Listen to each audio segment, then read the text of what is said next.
Good morning, Bitcoin. We're live from the Malta Blockchain Summit in Malta. We're joined by Justyna from Women in Blockchain Canada. How's it going? Fantastic. What brings you all the way from Canada to Malta? I just want to make sure that there's some female representation at this conference, you know what I mean? I've seen quite a few females, but they seem to work at the booths, but not know anything about the booths. I came up and asked them some questions. They said, "I'm very sorry, I can't talk to you." Oh, wow. Well, that's why I'm here. You know, someone has to talk about the blockchain. And what are you going to do with the blockchain? I'm going to educate people about it so that, you know, when they're standing at a booth, they can respond to you. That would be better than the alternative. They just seem to pass me off to someone else, and then they just want to know if I'll invest. When's the ICO? Can I get in on the pre-sale? Sounds good. Well, what I like to do myself is also bring the llama as an educational tool. See, it says when moon right there. So all these ICOs are going to moon right. Obviously. So other than the Woman in Blockchain being like a fun name and everything, it's an educational tool that I'm going to try to use to make sure that women do know what they're talking about. And I want to inspire them to do this so that they're not just like, you know, I'm here for the pre-sale. I want this to be an educational tool because I feel like blockchain is a revolution.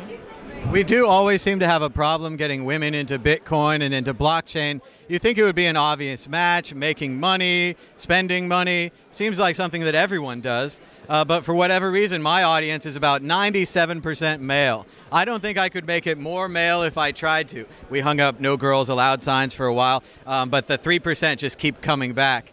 How can we get more women into Bitcoin and blockchain? So the thing that I found is technology seems to be an intimidating factor for people. So one of the things that I noticed in the city that I actually live in is that all these meetups are technical. So what I tried to do instead is I made a meetup at a warehouse and I brought kombucha and I was like, look, let's just be hipster, let's be real, let's target the millennials.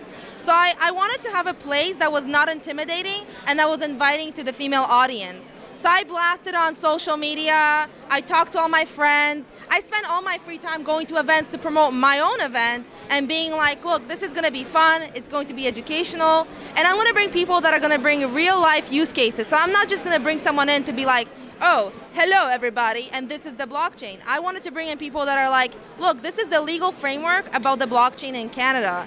This is what blockchain can be used for, like tracking food, tracking recalls, talking about decentralization, and I personally myself also talked and try to make it very, very simple for the audience to understand so that everybody who left the room, you know, at least got a glimpse of what blockchain was and how it can be used. And did it work? Did the people of Canada respond? Did they show up to your meetup? It was awesome.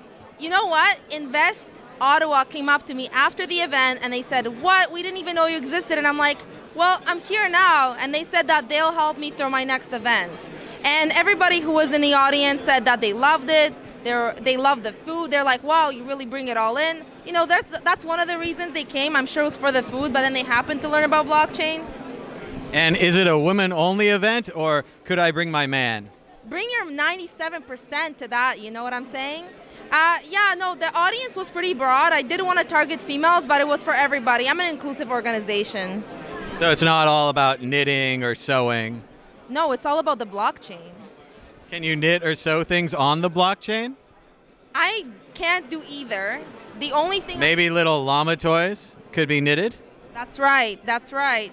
Maybe so. I can't knit and I can't sew, but I can talk about the blockchain. Well, that sounds great. Where can people learn more about the Women in Blockchain Canada? Well, I do have a Twitter account, Women in Blockchain Canada, and I have a Twitter account, Women Blockchain. And what I'm going to do when I get home to Canada is I'll be putting up a website. So it'll all be there on the website. And when's your next meetup? My next meetup probably in 2 months in Montreal. In Montreal. So check it out, Women in Blockchain Canada. Thank you so much, Justyna. Thank you so much. And thanks to Llama, you know? Big shout out to Naomi Brockwell as well. Hi, Naomi.